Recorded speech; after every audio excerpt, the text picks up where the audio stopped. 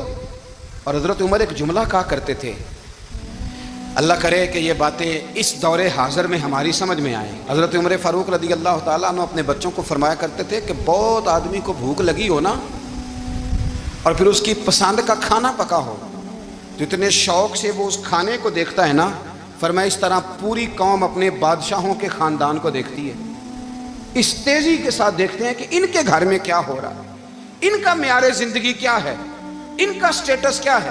آپ کے بچے دونوں کاروبار کے لیے مصر گئے, ایک بہت بڑا قافلہ گیا مدینے سے مصر تجارت کے لیے. تو یہ گئے تجارت کے لیے, تو حضرت عبداللہ ابن عمر, حضرت عبید اللہ ابن عمر, حضرت عمر کے دونوں بیٹے گئے. جناب عمر فاروق کے بچے جب وہاں پہنچے تو مصر کے گورنر نے نا لوگوں کو تعارف کرایا کہ یہ عمر فاروق کے بیٹے ہیں. ایک چھوٹی سی بات کر دوں, یہ چودھری کے بیٹے کو کون بتاتا ہے کہ تو چودھری کا بیٹا ہے؟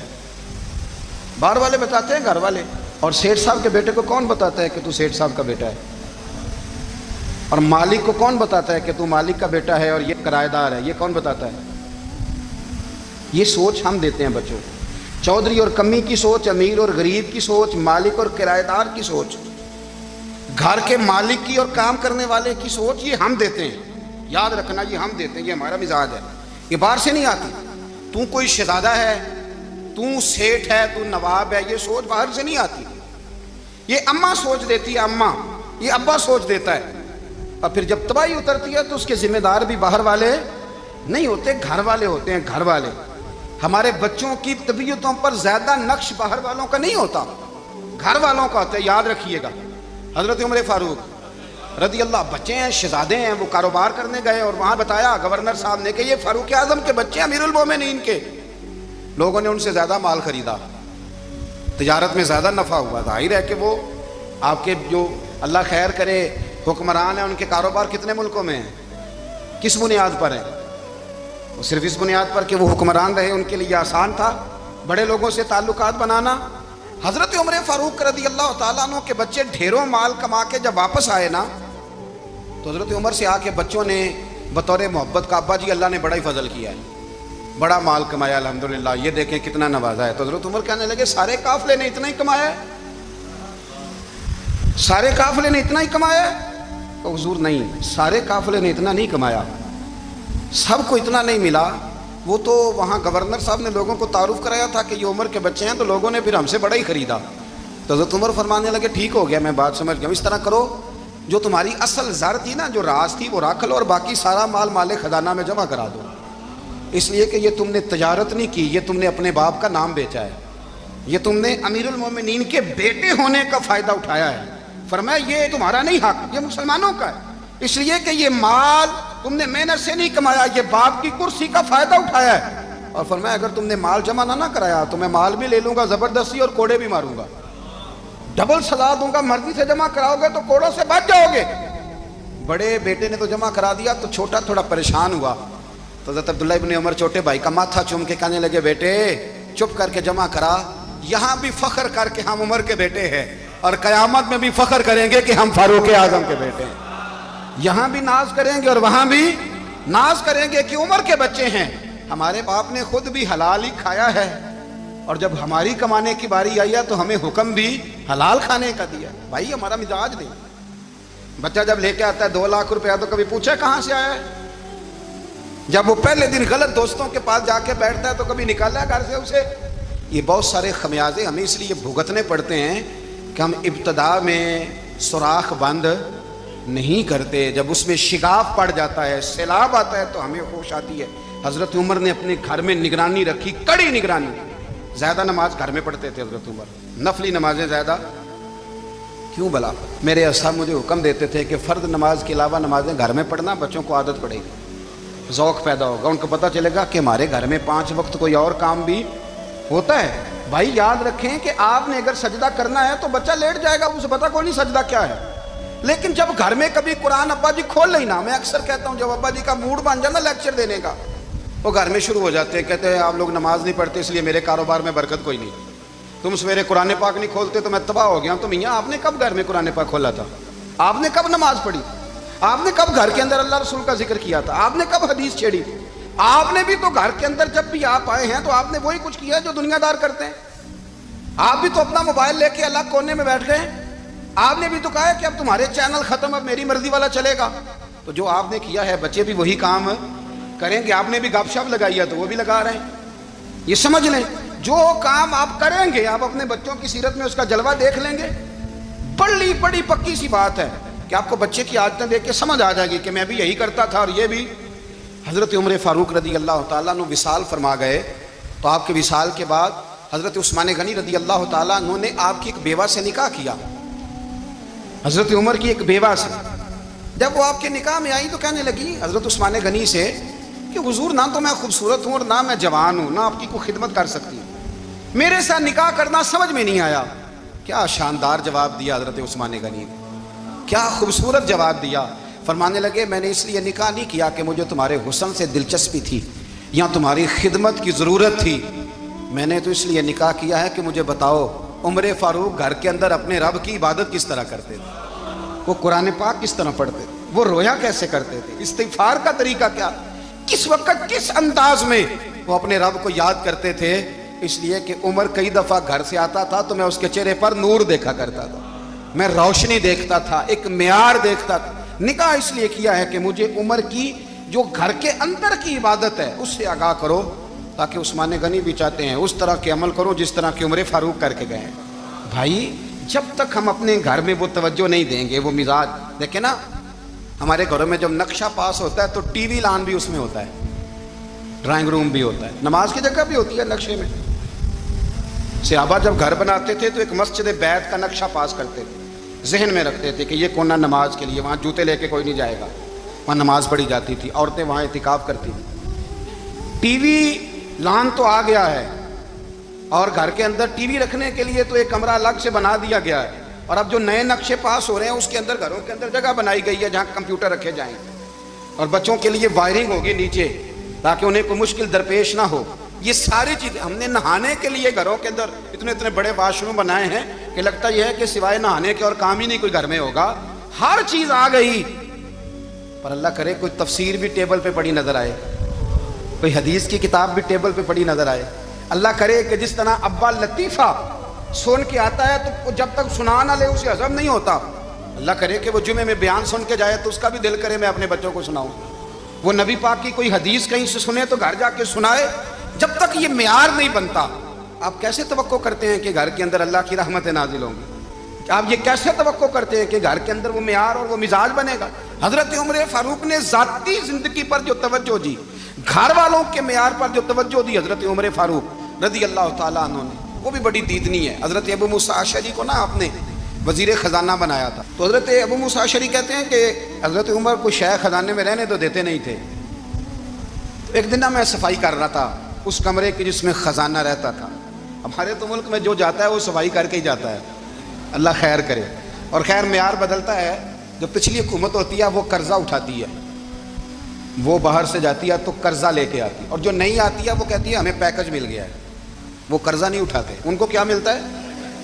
یعنی پچھلی نے قرضہ لیا تھا اور ہم نے، واہ جی واہ کیا خوبصورت انداز ہے، اس کا نام بدل کے نا، انہوں نے قرضہ لیا تھا اور ہم نے، میں کہا بڑے شاندار سیانے بندے ہو گئی۔ حضرت سیدنا ابو موسیٰ اشعری کہتے ہیں کہ میں نے نا مال غنیمت کی صفائی کی تو 1 دینار مجھے نا کہیں پڑا ہوا مل گیا، تو فرماتے ہمیں اجازت ہوتی تھی کہ 1 آدھ دینار ہم اپنی مرضی سے کہیں خرچ کر سکتے تھے، اگر آپ ناراض نہ ہوں تو ہمارے ہاں جب چیئرمین صاحب، ناظم صاحب ٹھیکے دیتے ہیں تو ٹھیکیدار ان کا چھوٹا بھائی ہوتا ہے یا چچا کا بیٹا ہوتا ہے یا خالہ کا بیٹا ہوتا ہے، وہ خود ناظم ہوتے ہیں اور ان کا چھوٹا بھائی ٹھیکیدار ہوتا ہے، یعنی وہ نا سارا کچھ گھر کے اندر ہی رہتا ہے، گھر کے اندر ایک پیسہ دیتا ہے دوسرا واپس اس کو واپس کر دیتا ہے، گھر کے اندر ہی۔ اب تو خیر ہمارے لوگ سمجھدار ہو گئے، ایک بندہ ایک سیاسی جماعت میں ہوتا ہے، دوسرا دوسری میں، اور تیسرا جس کی بھی حکومت آئی حکومت تو ہماری رہے گی نا، ایک بندہ تو ہے نا اس جماعت میں، یہ اچھا لوگوں نے ایک طریقہ نکالا ہے۔ تو حضرت عمر کے بیٹے گزر رہا تھا تو حضرت ابو موسیٰ اشعری کہتے ہیں میں نے صفائی کی تو 1 دینار نکلا، تو میں نے وہ 1 دینار نا حضرت عمر کے بیٹے کو دے دیا، میں نے کہا لو بیٹا اپنے چچا کی طرف سے تحفہ۔ تو گھر جا کے انہوں نے حضرت عمر کو بتایا کہ چچا نے پیسے دیے ہیں، چھوٹے بچے تھے، حضرت عمر نے حضرت ابو موسیٰ اشعری کو بلا لیا اور بلا کے فرمانے لگے میں تو تمہیں اپنا دوست جانتا تھا اور تم نے میری اولاد کو ہی دنیا دار بنانا شروع کر دیا، میرے بچوں کو ہی تم نے دنیا دار پیسوں پہ لگانا شروع کر دیا، میں تو تمہیں یار سمجھتا تھا۔ فرمایا تمہیں چاہیے تھا میرے بیٹے کو نصیحت کرتے کہ بیٹا پیسوں سے رب راضی نہیں ہوتا، اس کی رضا والے کام کیے جائیں تو رب راضی ہوتا ہے، اور فرمایا تمہیں کوئی اور گھر نہیں ملا تھا تباہ کرنے کے لیے، میرا ہی گھر ملا تھا، اٹھاؤ اپنا دینار اور خبردار آج کے بعد میرے بچوں کے ساتھ یہ والی نیکی نہ کرنا۔ اور ہمارا کیا سٹیٹس ہے؟ دوستی ہے ہی اس سے جو تحفے زیادہ دے، جو بچوں کو خراب کرنے میں مدد زیادہ کرے اس کے ساتھ گرانا۔ حضرت عمر نے گھر پہ اور سب سے بڑھ کر اپنی ذات پہ توجہ کی۔ حضرت ابو مالک رضی اللہ تعالیٰ عنہ کہتے ہیں میں عمر کے پیچھے پیچھے ایک باغ میں گیا، اکثر اس باغ میں جایا کرتے تھے، اور عمر جا کے نا تو درخت کے نیچے بیٹھ گئے اور فرمانے لگے او امیر المومنین اللہ سے ڈر جا، ورنہ جس رب نے حکومت دی ہے وہ عذاب بھی بڑا دے گا، ڈر جا رب سے۔ کبھی ساری زندگی حضرت عمر نے اپنا کوئی تعارف نہیں کرایا، کبھی نہیں۔ ایک بندے نے آپ کے سامنے تعریف کر دی آپ کی تو فرمانے لگے تو خود بھی ہلاک ہوا اور مجھے بھی ہلاک کر دیا، کیا ضرورت پڑی ہے میری تعریفیں کرنے کی، اتنی دیر میری تعریف میں لگائی، اللہ کا ذکر کرتا رب تجھے ثواب دیتا، حضور پہ درود پڑھتا تو رب تیرے اوپر رحمتیں نازل کرتا، کس چکر میں ہے؟ آج جتنا اچھی کوئی خوشامد کرے اتنی اچھی وزارت ملتی ہے، جتنی اچھی اس کو جو ہے وہ چاپلوسی کرنی آیا درجہ بھی اسے اتنا ہی اچھا ملتا ہے۔